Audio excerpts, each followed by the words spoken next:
बिस्मिल्लाहिर्रहमानिर्रहीम, अस्सलाम वालेकुम। मैं एक वीडियो में आपको बता चुका हूँ कि शरीफ ख़ानदान के मामले में अदलिया कब कब जो है वो बहुत मुतराज़ा हुई, कब कब अदालतों में बहुत ज़्यादा सवालात उठे और कब कब कौन सी चीज़ें शरीफ ख़ानदान के मामले में अदलिया की तारीख़ में पहली मरतबा हुई। मैंने 6-7 चीज़ें बताई थी। 8वीं चीज़ आपको बता देता हूँ। 8वीं चीज़ ये थी कि ये नवाज शरीफ के मामले में हुआ है कि पाकिस्तान की तारीख़ में पहली मरतबा कोई कन्विक्टेड शख्स जो है उसको पाकिस्तान से बाहर जाने की इजाज़त दी गई। ये मैं नहीं कह रहा, बल्कि साबिक chief justice Pakistan justice Asif Saeed Khan Khosa ने जब उससे पहले 6 से 8 हफ्तों की ज़मानत दी थी, उसमें ख्वाजा हारिस साहब के दलाइल के दौरान उन्होंने कहा था कि हमें लगता है कि आप ये चाहते हैं कि नवाज शरीफ इलाज के लिए बाहर जाना चाहते हैं, लेकिन पाकिस्तान की तारीख में ऐसी मिसाल मौजूद नहीं है कि किसी सजा याफ्ता शख्स को पाकिस्तान से बाहर इलाज के लिए जाने दिया गया और वो पाकिस्तान की अदालतों की ज्यूरिसडिक्शन से बाहर जाए। अब क्या हुआ है, मैं आपको अभी सुनाता हूं 2 रिटायर्ड जजेस क्या कह रहे हैं। जो chief justice Lahore high court justice Qasim Khan साहब ने शहबाज शरीफ की जमानत का मामला रेफरी जज को भिजवाने की बजाय 3 रुकनी नया बेंच बना दिया है और इस इकदाम ने साबिक जजेस जो हैं, रिटायर्ड जजेस को वर्ताए हैरत में डाल दिया है। मैं नहीं कह रहा, मैं आपको जजेस के अल्फाज सुना देता हूं। पहले मैंने लिखे हुए थे, लेकिन मैंने इसलिए ये उनको सुना रहा हूं क्योंकि ये ना हो कि माय लॉर्ड मुझे ही बुला लें कि तुम्हारी जरूरत कैसे हुई अदलिया के मामलात में सवाल उठाने की। मैं इसलिए रिटायर्ड जजेस की ऑडियो सुना देता हूँ। लाहौर तो वैसे ही इतना रश होता है, आम दिनों में नहीं जाना होता, अब तो फिर भी रोज़े भी हैं, तहरीक लब्बैक का एहतजाज भी चल रहा है, तो मैं नहीं चाहता कि मुझे बुला लिया जाए। तो आप सुने, सबसे पहले नासरा जावेद इकबाल साहबा क्या कहती हैं, सुनिए। पूरा ये दास्तान सुनी, कहानी सुनी, और जो पिछले 3-4-5 दिन के दौरान ये कामरान खान साहब उनसे सवाल कर रहे हैं, जरा सुनिएगा कि कितना हैरान कुन है chief justice Lahore high court का ये इकदाम 3 रुकनी बेंच बनाना बजाय रेफरी जज को मामला भेजने के। लाहौर हाई कोर्ट में हुआ है, हमने तो अपनी जिंदगी में ऐसा कोई मंजर और ऐसा कोई माहौल नहीं देखा। अस्सलाम वालेकुम जी, बिल्कुल आपने दुरुस्त फरमाया कि मैंने भी अपने मुख्तसर से जज के ज़माने में या जिस वक्त मैं वकालत करती थी कोई ऐसी नज़ीर इसकी मैंने नहीं देखी। हर इदारे के अपने SOPs होते हैं, इसी तरीके से यकीनन हाई कोर्ट के तो अपने हैं। और जैसे आप जानते हैं कि सबसे जिसको कहते हैं ना लीस्ट डेंजरस ब्रांच, वो है हमारी अदलिया, जो 3 सतून है रियासत के। और अदलिया का तो ये काम है कि लोगों के आपस में जो झगड़े हैं उनको निपटा दे और तस्फिये का काम करे या फैसला साजी करे। ये नहीं कि आपस में ही उनके इंतशार पैदा हो जाए। ये पहली दफ़ा ऐसा वाक़या हुआ है और ये बड़ी अजीब बात है कि जब उन्होंने आपस में उनका इख्तिलाफ था तो कैसे कि नायब कासिद छोड़िए, अगर किसी ने अनाउंसमेंट ही करनी है, रीडर मौजूद होता है और नायब कासिद तो मैंने तो कभी सुना ही नहीं कि वो जजमेंट आके बाहर अनाउंस करें। तो अगर नायब कासिद को ये उन्होंने इख्तियार देना था तो फिर उसके ऊपर कायम रहते। 2 दिन उसके बाद सन्नाटा रहा, अखबारों में भी खबर आ गई कि जी उनकी हो गई है बेल और अभी मुख्तसर फैसला हुआ है और डिटेल फैसला होगा तो वो शाया हो जाएगा। और जब डिटेल फैसला मंजर आम पे आया तो उनमें आपस में दोनों जजेस का इख्तिलाफ था। तो अगर इख्तिलाफ था तो पहले ही दिन जब चैम्बर में गए थे तो कह देते जी इस जजमेंट इसकी अनाउंस नहीं हो सकती और चीफ जस्टिस आपको भेज देते कि आप रेफरी जज करें। अनप्रेसिडेंटेड सिचुएशन की वजह से जो विक्टिम है वो बेचारा तो जो पिटिशनर थे यानी कि शहबाज शरीफ साहब, अब ये बताया गया है कि अब एक 3 रुकनी बेंच बनी है जो कि असर नौ इस केस की समाअत करेगी। ये भी कितना बड़ा मतलब एक ज्यादती है पिटिशनर के साथ। मैं आपसे अर्ज करूं, आपने कहा पिटिशनर के साथ ज्यादती है, मैं समझती हूं कि ये अदलिया के साथ बहुत बड़ी ज्यादती हुई है क्योंकि इसकी तो कोई नज़ीर ही नहीं। अगर उन दोनों जजेस में इख्तिलाफ था तो उसी वक्त ये अनाउंसमेंट हो जानी चाहिए थी कि जजमेंट हुई ही नहीं और फौरन केस भेज देते चीफ जस्टिस को कि एक रेफरी जज मुकर्रर करते। उस रेफरी जज का ये काम था कि वो दोनों साइड की दलाइल देख के और अगर सुनना चाहे तो सुने और अपना फैसला सादर करें। जिस तरफ उनकी होती साथ उनके राजी होते जिस जज के फैसले से तो वो मेजॉरिटी जजमेंट हो जाती और वो अनाउंस हो जाती। एक ये कि 2 दिन का तातल हुआ, 2 दिन में इसके ऊपर कोई बात नहीं हुई। तीसरे दिन ये बात आई कि इख्तिलाफ है। जब चीफ जस्टिस को ये केस रेफरी जज के लिए गया तो ये भी नज़ीर इसकी कोई नहीं कि उन्होंने 3 जजेस का नया बेंच मुकर्रर कर दिया, यानी कि अब 5 जजेस जो हैं वो इस बेल मैटर को सुनेंगे और ये जो इख्तिलाफ है अदलिया में ये जो है मंजर आम पे आ गए। असल तो ज्यादती मैं समझती हूँ अदलिया के साथ हुई है। मैं तो दम बखुद हुई हूँ और मैंने जिससे भी इसके बारे में अपना जिक्र किया है अपने कॉलीग्स में से फॉरवर्ड, वो सब भी दम बखुद हैं कि हम अदलिया के तमाम मुअज़्ज़िज़ अरकान और जो उससे मुंसलिक जो लोग हैं हालिया और साबिका, वो सब दम बखुद हैं। और इसमें कैफियत ये भी देखिए कि जब ये स्प्लिट हो गया, एक जज ने कहा ओके, एक जज ने कहा नॉट ओके, तो वो चले, वो सारी कैफियत हो गई। तो जैसे आपने फरमाया और ऐलान भी यही हुआ, 2 दिन तक ये ऐलान रहा कि अब रेफरी जज आएगा, वो एक तीसरा जज होगा जो कि दोनों की तरफ से देख के जल्द से जल्द फैसला दे देगा। रेफरी है, उसकी मर्जी, आउट नॉट आउट। लेकिन फिर अचानक आया कि 3 रुकनी बेंच होगी, अब 2 भी नहीं 3 रुकनी होगी और असर नौ समाअत करेगी। वो रेफरी बेंच पता नहीं कहाँ चला गया, रेफरी जज पता नहीं कहाँ चला गया।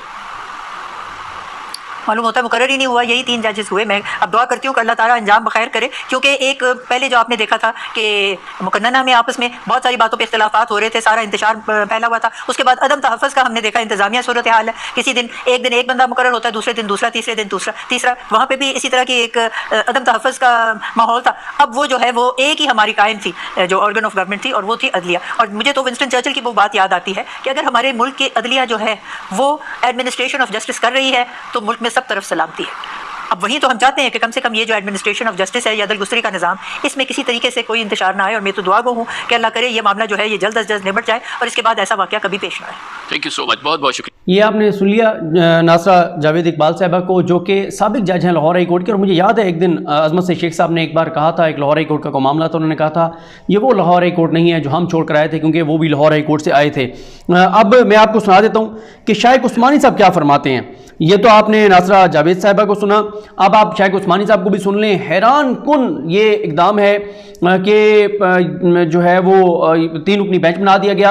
ये मैं नहीं कह रहा, ये आपने सुन लिया कि अदलिया के साथ ज्यादती है, अदलिया के साथ ज्यादती है। ये नासरा जावेद इकबाल साहिबा कह रही हैं कि जो कुछ हो रहा है शरीफ खानदान के मामले में, अदलिया जो तकसीम हो रही है, जजेस की जो लड़ाइयाँ हो रही हैं, जो लड़ाइयाँ मंत्रियाम पर आ रही हैं, जो नायब कासिद के जरिए फैसले नूस हो रहे हैं, शरीफ खानदान के मामले में छुट्टी के दिन भी अदालतें खुल जाती हैं, शरीफ खानदान के मामले में वज़ीर आज़म से, चीफ मिनिस्टर से, चेयरमैन नैब से बयान हल्फी भी मांग लिए जाते हैं, सज़ा याफ्ता मुजरिम होने के बावजूद पाकिस्तान से बाहर भी भेज दिया जाता है, इंडमनिटी बॉन्ड की शर्त भी खत्म कर दी जाती है, और मरीम के मामले में यह भी कह दिया जाता है कि 10 दिन पहले आप इनको नोटिस देंगे।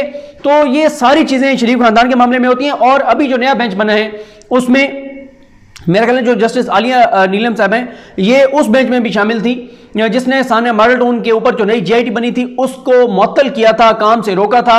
फिर अहमद अवैस एडवोकेट साहब के साथ जो मामला हुआ था उसमें भी मेरा ख्याल है आलिया नीलम साहिबा शामिल थी।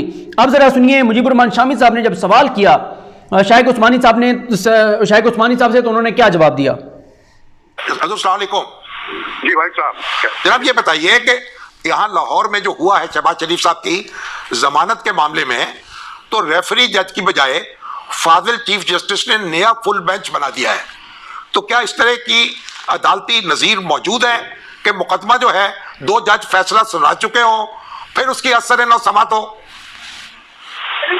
ये सही तो नहीं है जो ट्रेडिशन के लिहाज से जो चीज़ है, क्योंकि आमतौर से जुडिशरी की ट्रेडिशन ये है कि जब 2 जजेस होते हैं और अगर वो डिसएग्री करते हैं तो उसके बाद मामला जो है एक रेफरी जज के सामने। वो कह रहे हैं ट्रेडिशन ये नहीं है, रवायत ये नहीं है। रवायत ये है कि 2 जज इख्तलाफ करें तो मामला रेफरी जज के पास जाता है, 3 रुकनी नया बेंच नहीं बनता। ये शाइख उस्मानी साहब कह रहे हैं पेश होता है, ये एक नॉर्मल तरीका है। वो फिर दोनों फैसलों को देख करके करता है, क्योंकि एक दफा केस की हो जाए फिर उसकी दोबारा हियरिंग करना तो उसी वक्त होगा अगर वो जो उसकी जजमेंट है वो कोई अपीलेट कोर्ट जो है सेटिस्फाइड कर दे, वरना तो उसकी हियरिंग हो नहीं सकती।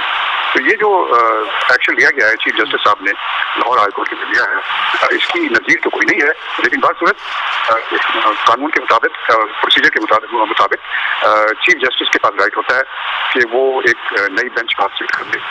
उनके पास इख्तियार है नए बेंच का, लेकिन वो कह रहे हैं ऐसी नज़ीर मौजूद नहीं है, ऐसी मिसाल मौजूद नहीं है, ऐसी रवायत मौजूद नहीं है पहले कोई चीज़ सुनने के लिए, लेकिन ये इसकी नज़ीर कोई नहीं। मगर चीफ जस्टिस का जो फैसला है ये नया बेंच बनाने का, इसको भी चैलेंज किया जा सकता है सुप्रीम कोर्ट में? हाँ यकीनन, क्योंकि ये प्रोसीजर के खिलाफ है। अगर वो जो पार्टी मसलन जिसमें शहबाज शरीफ इन्वॉल्व हैं, अगर वो चाहते हैं तो उसको चैलेंज कर सकते हैं और कह सकते हैं कि ये गलत तरीका है। ये अब तो उनकी अपनी स्वाबदीद पर है, तो मैं कुछ नहीं कह सकता, लेकिन इसका ये बड़ी अनयूजुअल है। ऐसे मैंने आपने अपनी कोई वो कह रहे हैं गैर मामूली है, मैंने कभी ऐसा नहीं देखा।